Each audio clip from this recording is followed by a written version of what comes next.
Innal hamdalillah nahmaduhu wa nasta'inuhu wa nastaghfiruhu wa natubu ilaihi wa na'udzu billahi min syururi anfusina wa min sayyiati a'malina may yahdihillahu fala mudilla lahu wa may yudlil fala hadiyalah wa asyhadu an la ilaha illallah wahdahu la syarikalah wa asyhadu anna Muhammadan abduhu wa rasuluhu la nabiyya ba'dah.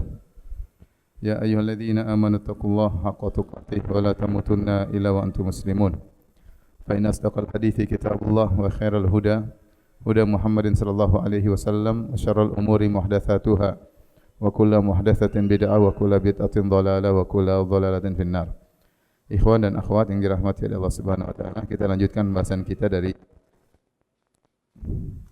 dari pembahasan kajian kitab Sahih Al-Bukhari. Kita masih dalam permasalahan-permasalahan wudu dan kita masuk pada bab berikutnya, bab ke-43, bab wudu'ir rajuli ma'amra'atihi wa fadli wudu'il mar'ah, bab tentang seorang lelaki berwudu bersama istrinya dan juga bagaimana menggunakan sisa bekas wudu istri, boleh atau tidak, ya.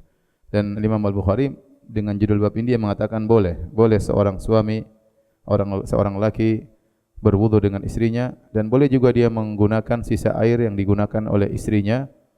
Ya, istrinya habis berwudu ada sisanya, dia boleh pakai untuk bersuci, atau istrinya habis mandi junub atau mandi haid ada sisa airnya di ember, dia boleh pakai untuk bersuci. Karena ini masalah khilaf, ya. Sebagian ulama berpendapat bahwasanya Rasulullah SAW melarang seorang lelaki menggunakan bekas air yang digunakan oleh wanita, ya. Namun yang rajih, pendapat yang kuat, tidak mengapa, ya, tidak mengapa. Apalagi ada hadis yang sharih tatkala Nabi sallallahu alaihi wasallam ingin menggunakan fadli Maimunah, ya, sisa airnya yang digunakan oleh Maimunah. Kemudian Maimunah mengatakan, "Ya Rasulullah, tadi saya mandi junub." Kata Nabi sallallahu alaihi wasallam, "Innal ma'a la yajnub." Airnya tidak mengapa, airnya tidak junub, ya. Sehingga Nabi menggunakan air tersebut. Baik. Kemudian beliau membawakan, Al-Imam Al-Bukhari membawakan athar mu'allaq. Beliau berkata, wa tawadda'a Umaru bil hamim. Dan Umar bin Khattab radhiyallahu anhu berwudu dengan air yang dipanaskan. Wa min baiti nasraniyatin, dan dia berwudu dari air di rumah seorang wanita Nasraniyah.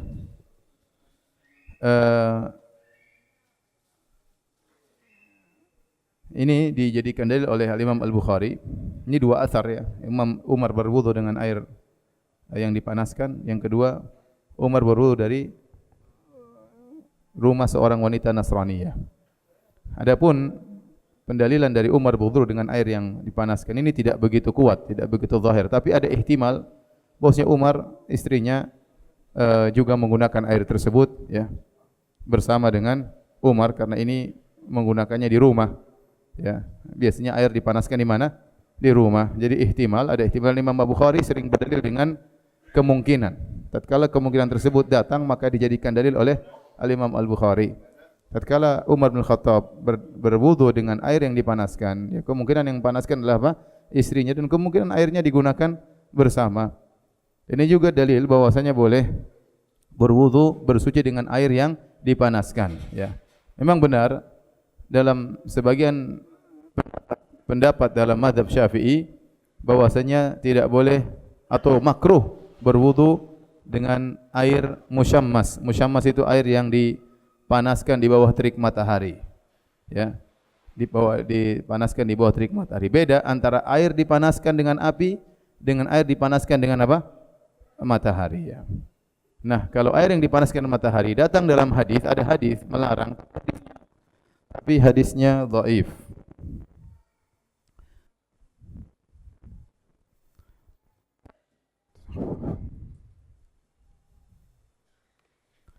Tetapi hadisnya dhaif, ya, sehingga tidak bisa dijadikan hujjah. Kemudian kita dapati Al-Imam Al-Syafi'i rahimahullah dalam kitabnya beliau berkata, "Inni la akrahu al-ma' al-musyammas illa min jihat."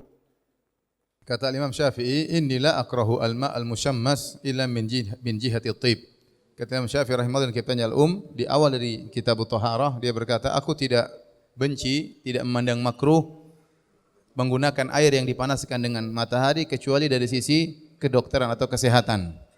Jadi Imam Syafi'i tidak memandang berdalil dengan hadis yang datang tentang larangan menggunakan air yang dipanaskan matahari, hadisnya dhaif, tapi ada kabar-kabar bahwasanya kalau seorang berwudu dengan air yang dipanaskan dengan matahari bisa menimbulkan penyakit baros atau penyakit tertentu di kulit. Sehingga Imam Syafi'i mengatakan, aku tidak suka menggunakan air yang dipanaskan tidak lain kecuali karena dari sisi apa? Kesehatan. Ya. Tidak lain kecuali dari sisi kesehatan. Oleh karenanya sebagian ulama Syafi'iyah berpendapat ini hanya berlaku bagi orang yang tinggal di daerah panas. Ada yang mengatakan lagi kecuali kalau airnya diletakkan di tembaga sehingga tatkala terkena matahari terjadi ada proses tertentu pada air tersebut dan ini mempengaruhi kesehatan kulit dan macam-macamnya. Intinya dia tidak memandang makruh secara syar'i. Tetapi dia tidak suka karena bisa menimbulkan apa? Penyakit. Nah, sebagian ulama membantah bahwasanya secara kesehatan pun tidak membuktikan itu bisa menimbulkan apa? Penyakit kulit. Intinya tidak ada dalil tentang dilarangnya menggunakan air yang dipanaskan matahari, apalagi air yang dipanaskan dengan api. Jadi boleh-boleh saja ya. Ini sangat penting terutama di daerah-daerah orang-orang yang tinggal di daerah dingin yang ada 4 musim ya. Musim dingin ya, maka butuh untuk memanaskan air ya. Apakah airnya memanaskan dengan api atau dengan yang lainnya ya. Karena saya pernah mengalami kasus ini jadi saya ingat terus kasus ini waktu saya pergi dari Jawa menuju Papua atau sebaliknya dari Papua menuju Jawa. Kemudian saya naik kapal ya. Di kapal airnya panas, hangat. Airnya hangat. Maka ada seorang kiai berfatwa tidak boleh wudu pakai air di kapal. Wah, repot akhirnya orang. Ada yang tayamum, ada yang pakai botol aqua dan aqua mahal di kapal ya. Dan merepotkan banyak orang. Ya. Kalaupun kita ambil pendapat itu pun makruh, tidak sampai tidak apa? Tidak boleh, apalagi di kapal enggak air bersih jarang ya, air untuk minum jarang. Inilah terkadang ada fatwa menyesatkan seperti ini berbahaya. Akhirnya orang satu kapal kebingungan ya. Bagaimana mau berwudu untuk sholat sementara air rata-rata hangat dipanaskan. Panasnya pun pakai apa? Mesin bukan pakai matahari ya. Jadi yang jelas air dipanaskan tidak ada masalah. Imam Syafi'i sendiri mengatakan saya memandang makruh karena dari sisi apa? Kesehatan, bukan karena masalah syar'i. Dan Umar bin Khattab radhiyallahu anhu pernah berwudu dengan air yang dipanaskan, bilma al-hamim atau bil hamim itu air yang dipanaskan. Kemudian sisi berikutnya wa min baiti nasraniyatin. Umar bin Khattab radhiyallahu anhu berwudu dari rumah seorang wanita Nasraniyah ya, bisa jadi suaminya adalah muslim ya. Umar pergi ke rumahnya kemudian berwudu dari air yang ada di rumah tersebut. Dan ada kemungkinan kata Ibnu Hajar menjelaskan sisi pendalilan Al-Imam Al-Bukhari bahwasanya wanita Nasraniyah ini ya, dia kemungkinan menggunakan air tersebut karena air tersebut disimpan mesti digunakan oleh wanita Nasraniyah tersebut juga. Bisa jadi dia haid, wanita Nasraniyah tersebut haid, kemudian dia tatkala hendak digauli oleh suaminya mempersyaratkan dia harus mandi bersih sehingga dia bersuci dengan air tersebut. Sisa airnya digunakan oleh Umar, maka tidak mengapa. Oleh karenanya sisi pendalilannya kalau Umar boleh menggunakan sisa air yang digunakan oleh wanita Nasraniyah untuk berwudu, maka lebih utama boleh menggunakan sisa air yang digunakan oleh wanita apa? Muslimah. Ini sekedar sisi pendalilan oleh Al-Imam Al-Bukhari, perlu mikir dikit ya. Baik, kita lanjutkan hadis berikutnya. Al-Imam Al-Bukhari berkata, qala haddatsana Abdullah bin Yusuf qala akhbarana Malik an Nafi' an Abdullah bin Umar annahu qala kana ar-rijalu wan nisa'u yatawadda'una fi zamani Rasulillah sallallahu alaihi wasallam jami'an. Kata Ibnu Umar bahwasanya para lelaki dan wanita mereka berwudu di zaman Rasulullah sallallahu berbarengan. Mereka berwudu di zaman Rasulullah sallallahu berbarengan. Di sini Ibnu Umar berdalil dengan mengatakan para lelaki dan wanita di zaman Nabi sallallahu alaihi wasallam. Mereka menyandarkan kejadian ini di zaman Nabi sallallahu alaihi wasallam. Sehingga sesuatu yang terjadi di zaman Nabi sallallahu alaihi wasallam dilakukan oleh para sahabat dan Nabi tidak menegur, berarti hukumnya boleh. Ya, berarti hukumnya boleh.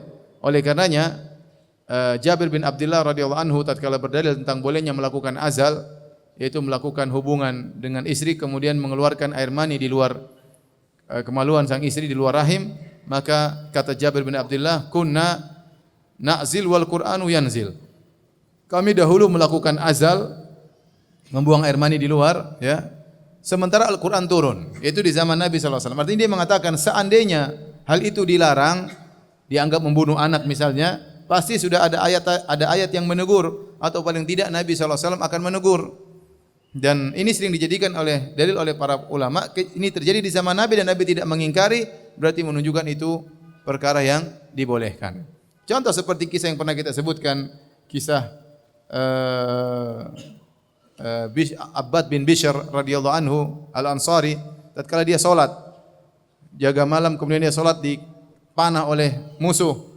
Kemudian dia lanjutkan salatnya, dipanah kedua kali, dia lanjutkan salatnya, dipanah ketiga kali, kena badannya dan darah terus mengalir. Dan dia tidak berhenti dari salatnya. Waktu ditanya kenapa kau tidak berhenti? Saya sedang baca surat Al-Kahfi, saya tidak ingin putus di tengah jalan.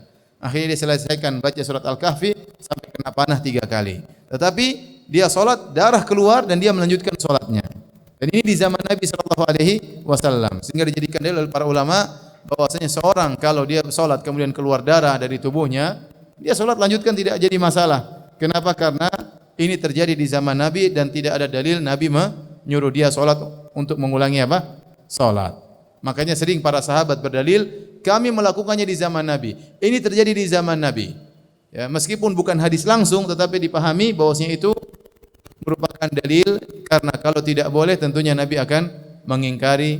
Allah tahu, kalau Nabi tidak tahu Allah akan kasih tahu Nabi dan Nabi akan menegur para sahabat radhiyallahu taala anhum ajmain. Apa maksud para laki dan wanita wudu bareng-bareng? Ini dibawakan kepada dua makna. Makna yang pertama, bahwasanya maksudnya laki dan istrinya mereka biasa wudu bareng, ya, wudu bareng, bahkan mandi bareng, ya, bukan cuma wudu bareng, bahkan mandi bareng, sebagaimana dalam hadis-hadis dari Nabi sallallahu alaihi wasallam mandi bareng bersama istrinya, seperti Aisyah berkata, kuntu aktasilu ana wan nabi sallallahu alaihi wasallam min na'in wahidin. Dalam riwayat takhtalifu aidina, tangan kami bergantian, ya, min ina'in wahidin, dari satu bejana, ya, ya. Kami mandi bareng, wakilana junub, dan kami berdua dalam kondisi junub. Nah, kalau mandi besar saja boleh bareng, apalagi berwudu tentu juga boleh bareng. Nah, kalau wudu bareng tentunya ya airnya ganti, airnya bareng. Jadi di-sharing airnya tersebut antara suami dan istri. Ini tidak mengapa. Kenapa diangkat oleh Imam Bukhari masalah ini? Karena memang ada pendapat di kalangan fuqaha, seorang lelaki tidak boleh menggunakan bekas air yang digunakan oleh istrinya. Paham? Jadi kalau ada istrinya sudah berwudu, tidak boleh kita pakai wudu air tersebut. Dia misalnya wudu dari ember, kemudian dia ambil, sisanya enggak boleh digunakan oleh lelaki, ya. Atau wanita tersebut mandi junub dari ember, kemudian dia pakai, enggak boleh. Maka Imam Bukhari ingin bantah ini semua, dia mengatakan boleh. Hadis yang melarang tentang hal tersebut dhaif menurut sebagian ulama, ya. Dan yang benar boleh. Buktinya para laki dan wanita di zaman Nabi mereka wudu bareng-bareng. Ini pertama, bahwasanya suami istri wudu bareng atau mandi bareng.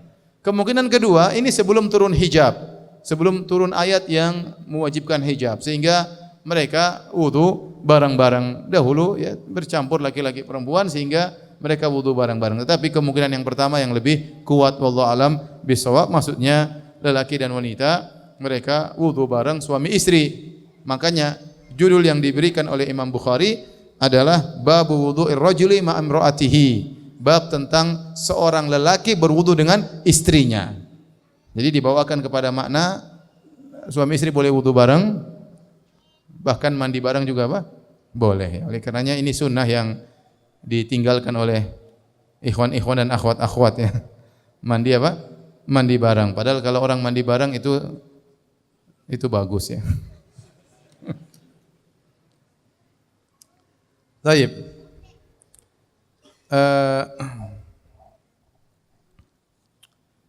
Kita lanjutkan, ya. Bab berikutnya.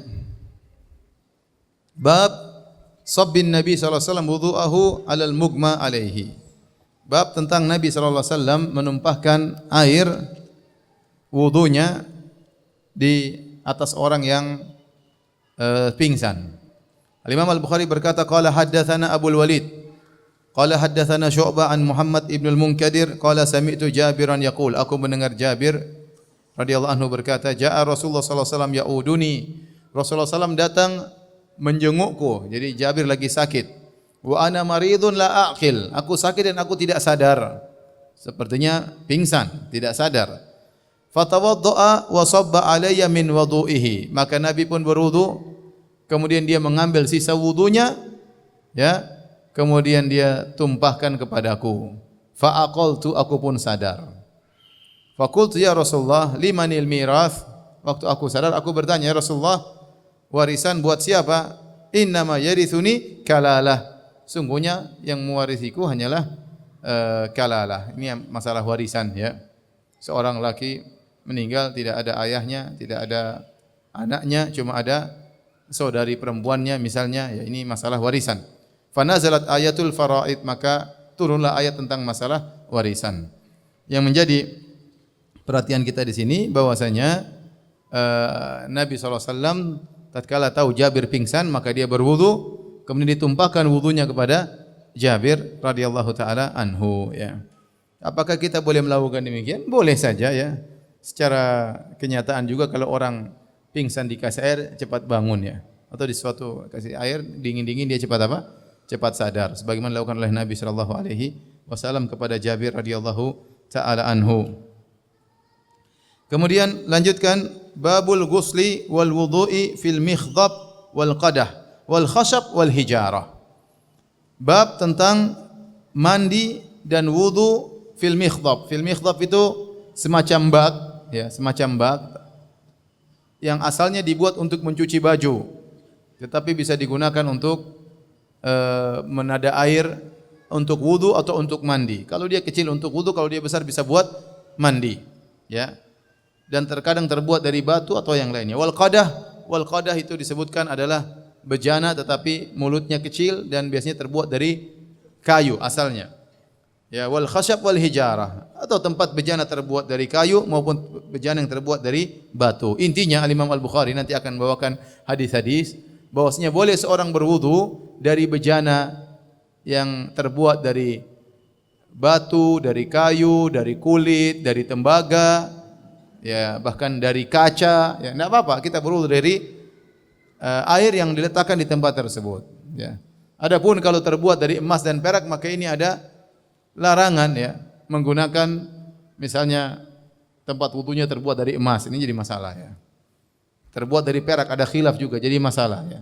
Dia taruh air tempat di perak kemudian karena ini mewah, ya, mewah, apa namanya, emas dan perak, ya. Tetapi kalau selain daripada itu, seperti tembaga, seperti kuningan, seperti mungkin kaca, mungkin kayu, apapun tempatnya diletakkan air, kita boleh berwudu dari air tersebut yang diletakkan di tempat-tempat tadi. Imam Al-Bukhari membawakan hadisnya, qala haddatsana Abdullah bin Munir sami'a Abdullah ibn Bakar qala haddatsana Humaid an Anasin qala hadratis salatu faqama man kana qaribad dar ila ahlihi. Para sahabat sedang bersama Nabi SAW di rumahnya. Tiba-tiba datang waktu salat, maka sahabat yang rumahnya dekat pulang ke rumahnya. Wa baqiya qaum, dan masih banyak orang yang masih tersisa bersama Nabi sallallahu alaihi wasallam. Fa utiya Rasulullah sallallahu bi mikhdabin min hijarah. Maka didatangkanlah bejana mikhdab. Mikhdab tadi saya katakan asalnya tempat untuk buat cuci pakaian, bisa besar bisa kecil, ya. Yang terbuat dari batu, fihi ma, ada air di situ. Fasagural mikhdab an yabsuta fihi kaffahu. Ternyata mikhdab tersebut kecil, Nabi ingin membentangkan kedua tangannya, tidak cukup. Mikhdab tersebut rupanya kecil mulutnya. Fatawadda al-qaumu kulluhum. Ya, maka Nabi berwudu dari air tersebut, disebutkan dalam riwayat yang lain, maka keluar air dari tangan Nabi sallallahu alaihi wasallam, ya, mukjizat dari Nabi sallallahu alaihi wasallam, padahal air cuma sedikit di tempat tersebut. Qulna kam kuntum, kami bertanya, berapa jumlah kalian tatkala itu? Ya, kata Anas bin Malik, thamanin wa ziyadah, yaitu 80 orang lebih. Saya bacakan dalam riwayat yang lain, hanat salatul asr, waktu itu tiba waktu salat asar. Faltamasan nasu alwadu'a, maka orang-orang mencari air untuk berwudu. Ya, falam yajiduh, dan mereka tidak mendapatkan air untuk berwudu. Fa utiya biwudu'in, maka didatangkanlah kepada Nabi air sedikit untuk berwudu. Fa wada'a Rasulullah sallallahu alaihi wasallam fi dzalikal ina'i yadahu, maka Nabi meletakkan tangannya di tempat bejana tersebut. Amaran nasa wa amaran nasa an yatawaddau minhu. Kemudian Nabi mengatakan wudu dari tempat tersebut. Faraitul ma yambu'u min tahti asabihi. Aku lihat air muncrat atau keluar mengalir dari bawah jari-jari Nabi sallallahu alaihi wasallam. Jadi ini kejadian berulang-ulang. Dalam sebagian riwayat para sahabat berwudu ada jumlahnya 80 lebih. Dalam sebagian riwayat 300 orang. Dari air yang sedikit tadi ternyata cukup untuk berwudu 80 orang dalam sebagian riwayat, dalam sebagian kondisi yang lain 300 orang. Dan ini mukjizat Nabi sallallahu alaihi wasallam ya. Dan ini sebagaimana pernah kita sampaikan mirip dengan mukjizat Nabi Musa alaihissalam, tapi Nabi Musa keluarkan air dari batu, kalau Nabi lebih canggih lagi dari mana? Dari badannya ya, dari badannya. Sallallahu alaihi wasallam. Ini jadi perhatian kita adalah mikhdab tersebut terbuat atau semacam bejana atau bak tadi terbuat dari batu dan tidak mengapa. Kita lanjutkan hadis berikutnya. Qala haddatsana Muhammad bin al-Ula atau bin al-Ala. Qala haddatsana Abu Usama an Buraid an Abi Burda an Abi Musa anna Nabi sallallahu alaihi wasallam da'a bi qadahin fihi ma'un. Ghasala yadahu wa wajahu fihi wa majja fihi. Nabi sallallahu alaihi wasallam dari Abu Musa al-Asy'ari radhiyallahu anhu, Nabi sallallahu alaihi wasallam meminta didatangkan qadah. Qadah tadi saya katakan asalnya adalah bejana kecil atau bejana yang terbuat dari kayu ya. Dahulu orang buat bejana dari kayu, dari batu ya. Plastik belum ada waktu itu ya. Kayu, batu, kaca, dari tembaga, dari kuningan ya. Semacam itu. Fa ghassala yadayhi, maka Nabi pun mencuci kedua tangannya, kemudian mencuci wajahnya, kemudian Nabi sallallahu alaihi wasallam menyemburkan air ke tempat tersebut ya. Tadi kemudian terjadi mukjizat karena Nabi menyemburkan air di tempat tersebut atau Nabi menyuruh orang para sahabat untuk berwudu dari air yang sudah disemburkan oleh Nabi sallallahu alaihi wasallam. Hadis berikutnya juga sama, masih tentang bejana. Kata Imam Al-Bukhari qala haddatsana Ahmad bin Yunus, qala haddatsana Abdul Aziz bin Abi Salamah, qala haddatsana Umar bin Yahya an abihi an Abdullah bin Zaid qala ata Rasulullah sallam. Kata Abdullah bin Zaid, Rasulullah SAW datang, fa akhrajna lahu ma'an fi taurin min sufrin. Maka kami keluarkan buat Nabi bejana. Taur itu adalah bejana bahasa Persia tapi dijadikan bahasa Arab. Taurin semacam bejana terbuat dari sufur, dari tembaga. Berwarna kuning, disebut sufur, sufurnya kuning kenapa? Karena tembaga berwarna kuning. Fatawadda, maka Nabi pun berwudu dari bejana tersebut. Ini juga dalil bahwasanya bejana terbuat dari tembaga, boleh kita berwudu dari bejana tersebut. Fa ghassala wajhahu thalathan. Kemudian Nabi mencuci wajahnya 3 kali. Wa yadayhi marratain. Dan Nabi mencuci kedua tangan kanannya 2 kali, tangan kirinya 2 kali. Wa masaha bi ra'sihi, dan Nabi mengusap kepalanya, fa aqbala bihi wa adbar, maju dan ke belakang, wa ghassala rijlaihi, dan Nabi mencuci kedua kakinya. Sisi pendalilannya tentang bejana terbuat dari apa? Tembaga. Kemudian lanjutkan hadis berikutnya. Masih juga tentang bejana. Qala haddatsana Abu Yaman qala akhbarana Syuaib an Az-Zuhri qala akhbarani Ubaidullah bin Abdullah bin Utbah an Aisyah qalat. Aisyah berkata, lamma thaqula Nabi sallallahu alaihi wasallam, tatkala Nabi sallallahu alaihi wasallam bersakit dan parah penyakitnya, itu tatkala Nabi akan meninggal dunia. Ista'dzana azwajahu fin an yumarrada fi baiti. Maka Nabi minta izin kepada istri-istrinya agar Nabi dirawat di rumah Aisyah. Karena Nabi tidak bisa menggilir lagi jatah nginap. Maka waktu Nabi sakit, Nabi sering berkata, Aina ana godan, aina ana godan. Besok saya di rumah siapa? Besok saya di rumah siapa? Kalau Nabi sakit parah, setiap hari harus pindah rumah, Nabi merasa berat. Maka Nabi mengatakan, besok saya di rumah siapa? Maka para ulama khilaf, apakah Nabi menyampaikan secara shareh dengan jelas, wahai istri-istriku, saya minta izin tinggal di rumah Aisyah, atau Nabi hanya memberi isyarat, besok saya di mana, besok saya di mana. Para istri-istri Nabi paham bahwasanya Nabi ingin di rumahnya siapa? Aisyah. Karena Nabi SAW sangat mencintai siapa? Aisyah. Akhirnya istri-istri Nabi mengizinkan agar Nabi tidak menjalankan jatah giliran nginap. Kenapa? Beliau dalam kondisi berat, sehingga beliau hanya nginap di rumah Aisyah saja radhiyallahu anha, dirawat di rumah Aisyah sampai akhirnya meninggal di rumah Aisyah. Kata sebagian ulama, ini dalil bahwasanya seorang wanita mengalah demi menyenangkan suaminya. Ya. Setiap istri siapa yang tidak ingin suaminya nginap di rumahnya? Ya, tetapi istri-istri Nabi semuanya mengalah sehingga mereka yang penting Nabi senang, meskipun nginap di madunya, ya. Oleh karenanya sebagaimana lelaki belajar mengalah kepada istri menyenangkan istri, istri juga hendaknya mengalah agar menyenangkan apa? Suami. Tergantung menyenangkan apa dulu, Ustaz. Tetapi demikianlah bagaimana para istri Nabi SAW, wanita salehah, mereka mengalah meskipun jatah nginap mereka diambil untuk diberikan kepada Aisyah dan itu tidak mengapa mereka ridha. Kita lanjutkan. Fa'adzinna lahu, maka istri Nabi pun mengizinkan Nabi untuk nginap di rumah Aisyah dirawat. Fa kharaja Nabi sallallahu alaihi wasallam baina rajulaini takhuttu rijlahu fil ardi.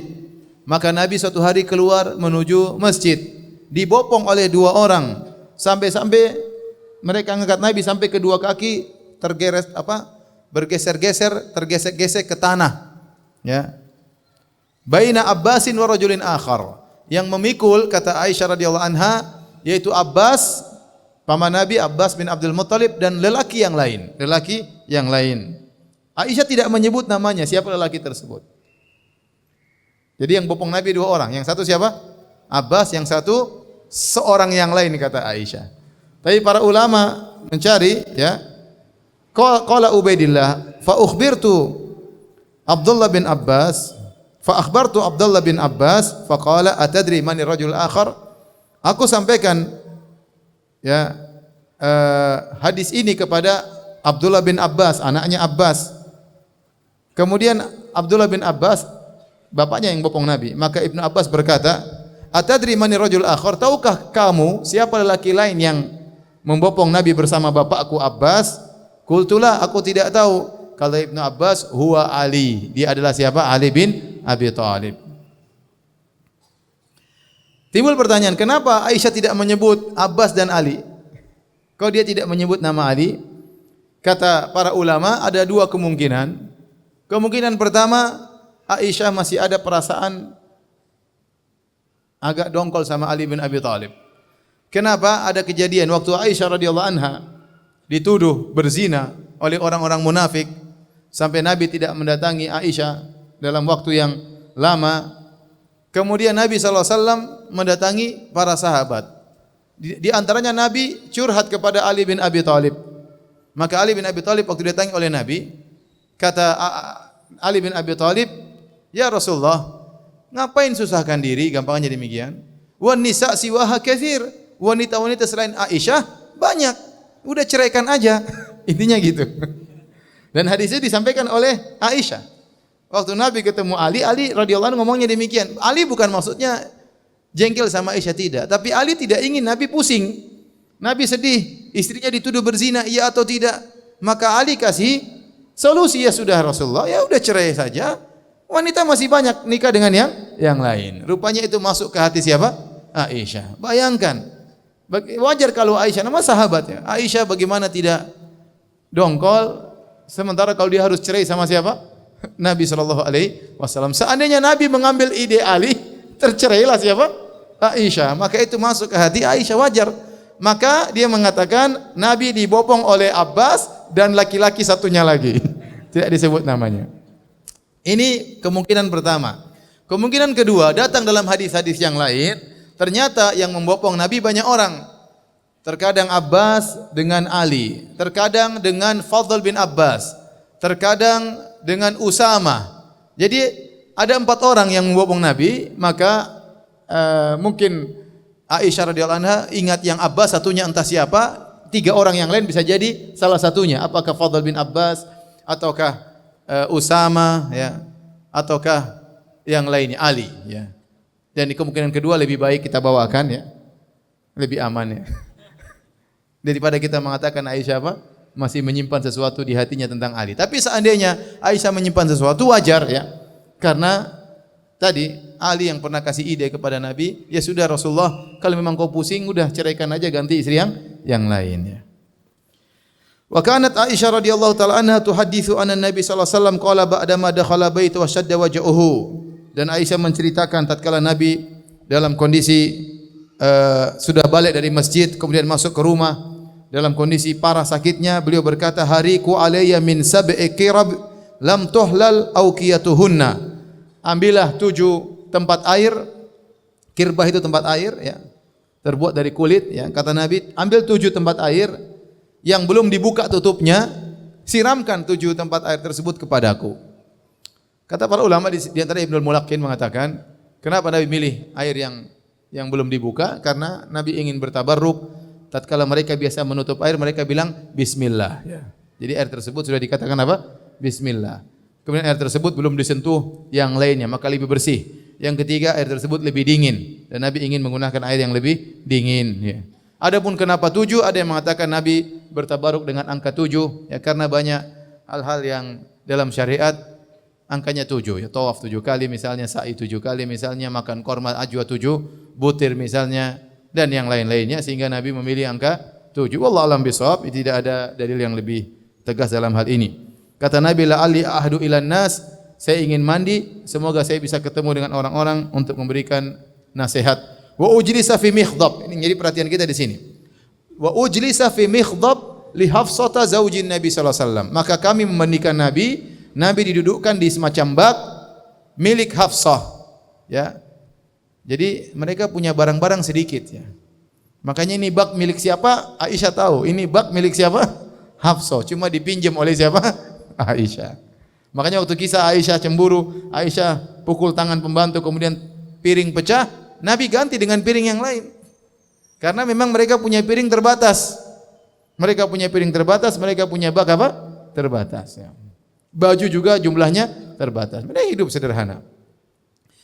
Dan disebut dalam riwayat bahwasanya mikhdab atau bak milik Hafsah yang digunakan untuk mandi oleh Nabi sallallahu alaihi wasallam itu terbuat dari tembaga. Tsumma tafiqna nasubbu alaihi min tilk, maka kami para istri-istri Nabi menyiramkan air kepada Nabi sallallahu alaihi wasallam. Hatta tafiqa yushiru ilaina, sampai Nabi memberi isyarat an qad fa'altunna. Sudah selesai. Jangan terus, sudah selesai. Tapi Nabi tidak ngomong karena sudah sulit untuk ngomong. Nabi cuma kasih apa? Isyarat. Para istri Nabi sudah paham, sudah tidak disiram lagi.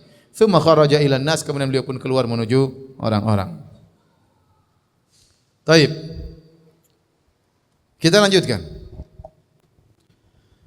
Bab al-wudu' min at-taur. Berwudu dari bejana at-taur. Sama, ini salah satu bentuk bejana, ya. Kata Imam Al-Bukhari, qala haddatsana Khalid bin Makhlad, qala haddatsana Sulaiman, qala haddatsani Amr bin Yahya, an abihi qala kana ammi yukthiru min al-wudu'. Qala li Abdullah bin Zaid, ya, akhbirni kaifa ra'aita Nabi sallallahu alaihi wasallam yatawaddau. Pamanku bertanya kepada Abdullah bin Zaid, kabarkan kepada aku bagaimana engkau melihat Nabi berwudu.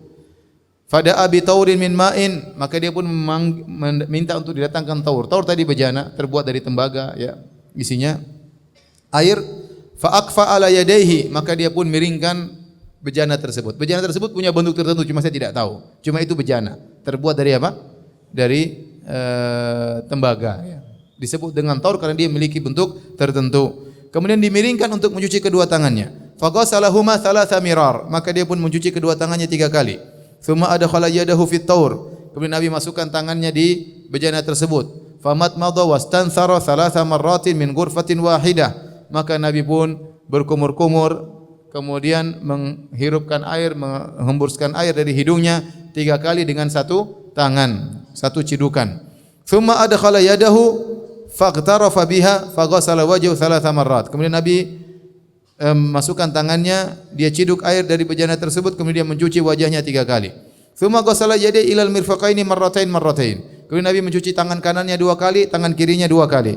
Tsumma akhadha bi yadihi ma'an famasa ra'sahu fa adbara bihi wa aqbal. Kemudian Nabi mengambil air lagi, Nabi mengusap kepalanya maju dan mundur, ya. Tsumma ghasala rijlaihi, kemudian Nabi mencuci kedua kakinya. Kemudian Abdullah bin Zaid berkata, hakadza ra'aitu Nabi sallallahu alaihi wasallam yatawadda. Demikianlah aku melihat Nabi caranya berwudu. Sama, ini juga dalil tentang boleh menggunakan bejana dari tembaga. Taib. Kita masuk pada bab yang terakhir. Bab al-wudu fil mud. Karena minggu depan sudah masuk tentang al-mas al-khuffain, bab yang lain. Bab berwudu dengan mud. Apa itu al-mud?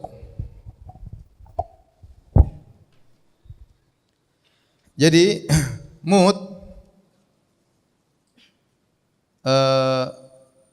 4 mud sama dengan 1 sa'. 1 sa' sama dengan ukuran zakat fitrah.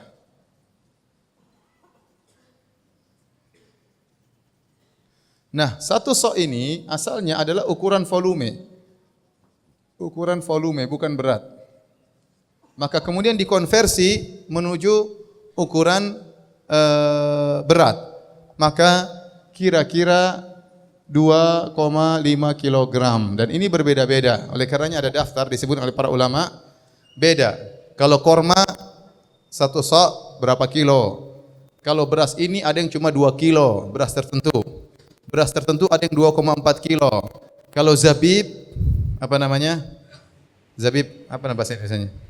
Kismis itu tidak sampai 2 kilo. Intinya sebenarnya sa' ini ukuran apa? Volume.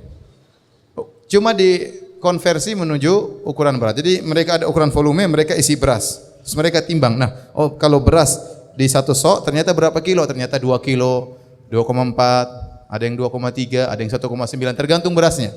Tergantung berasnya. Tapi kita ambil rata-rata berapa? 2,5 kilogram ya.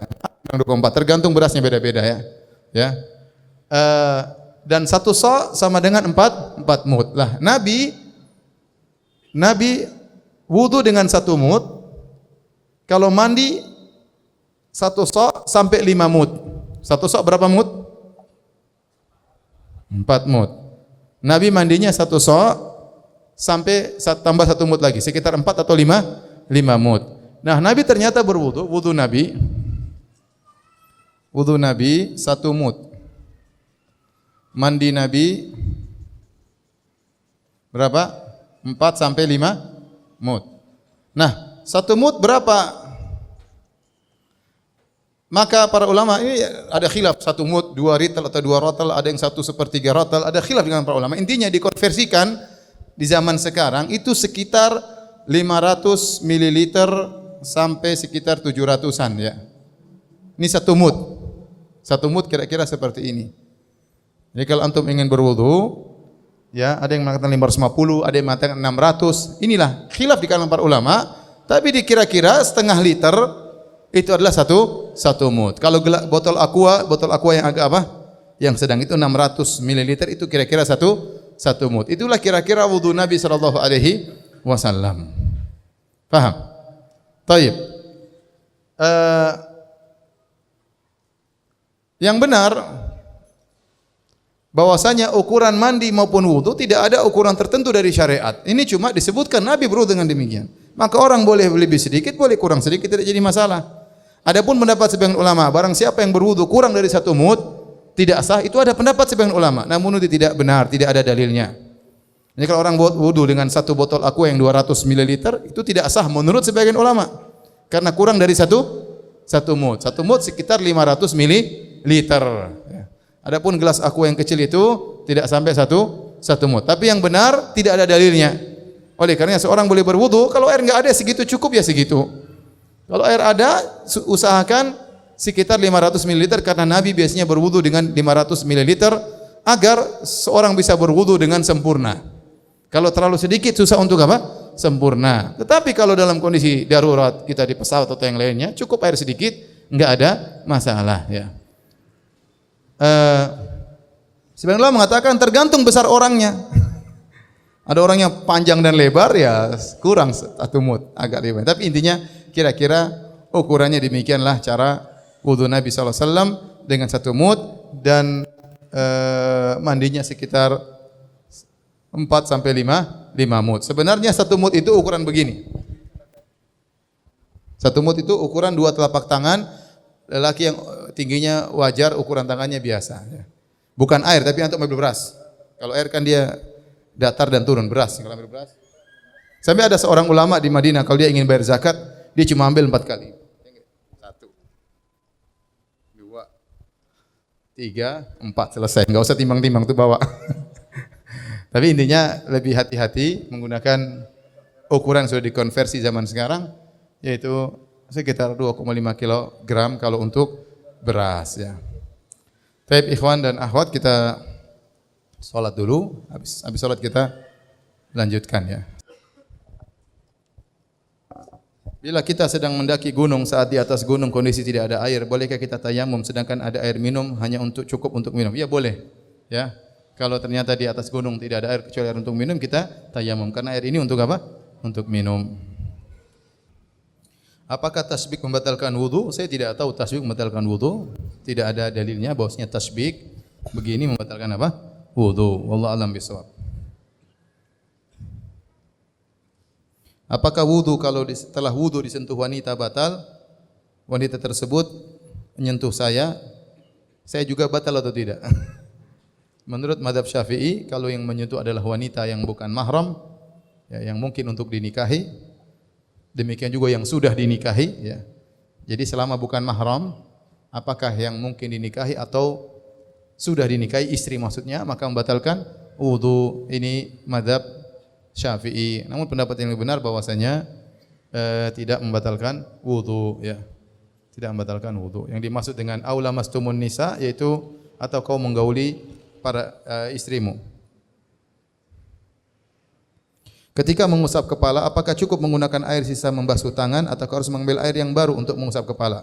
Kalau dikatakan cukup, tetapi sunnahnya Nabi mencelupkan tangannya lagi ke bejana. Maka kita air yang baru kita usapkan ke kepala. Sunnahnya demikian.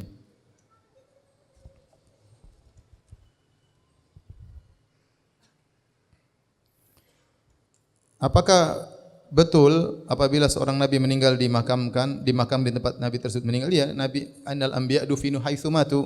Nabi dikuburkan di mana mereka meninggal dunia. Karena Nabi sallallahu alaihi wasallam meninggal di rumah Aisyah, maka dikuburkan di rumah Aisyah.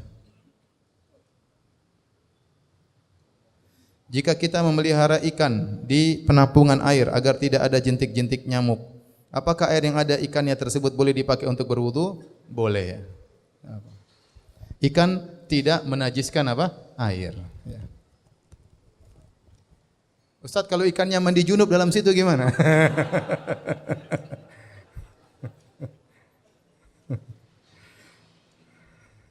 Ustaz, bagaimana cara wudu madhab Hambali? Kita dari tadi wudu Nabi SAW, kita wudu madhab apa? Hambali. Kita ajarkan wudu siapa? Nabi SAW. Ya.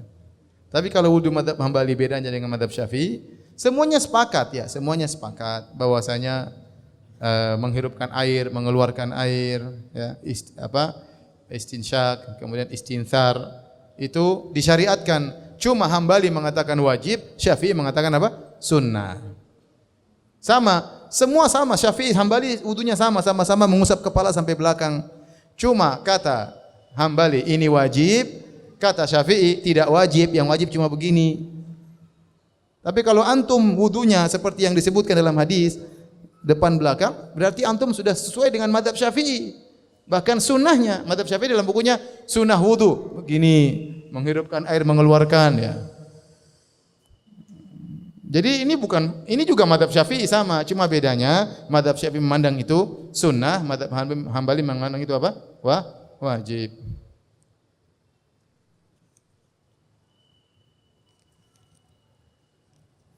Ada yang mengatakan bahwa hadis tentang mengambil keuntungan dari pinjaman adalah dhaif. Apakah benar? Meskipun hadisnya dhaif, tapi para ulama telah sepakat ijma' dengan kaidah tersebut. Kullu qardin jarra naf'an fahuwa riba. Setiap utang piutang yang menimbulkan manfaat, maka itulah riba. Ini berdasarkan banyak hadis-hadis yang maknanya demikian. Mereka bicara tentang lafal itu. Lafal itu mungkin tidak sahih, tetapi kandungan hadis-hadis semuanya mengarah kepada itu. Maka dibuatlah kaidah tadi. Setiap hutang yang menimbulkan keuntungan karena hutang tersebut, maka itu adalah apa? Riba, ya. Bukan berarti kemudian tidak ada lafal Nabi kemudian batil. Banyak sekali kaidah-kaidah bukan lafal Nabi, banyak sekali. Kaidah-kaidah itu disimpulkan dari hadis-hadis Nabi sallallahu alaihi wasallam.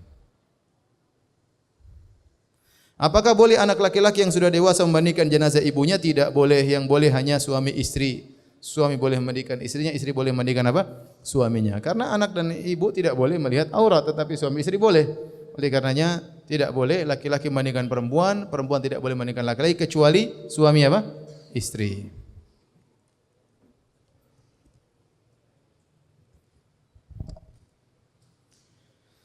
Ustaz, afwan, jika seorang suami masuk surga, ia akan bersama bidadari atau istrinya dengan yang lainnya? sama bidadari, sama istrinya, sama istri yang lainnya, sama bidadari yang lainnya. Ya, istrinya kalau masuk surga akan bersama dia, ya. Istrinya kalau masuk surga akan bersama dia, ya. Tapi demikian saja kajian kita. Kurang lebihnya saya mohon maaf. Subhanakallah bihamdik, asyhadu an la ilaha illa anta astaghfiruka wa atubu ilaik. Assalamualaikum warahmatullahi wabarakatuh.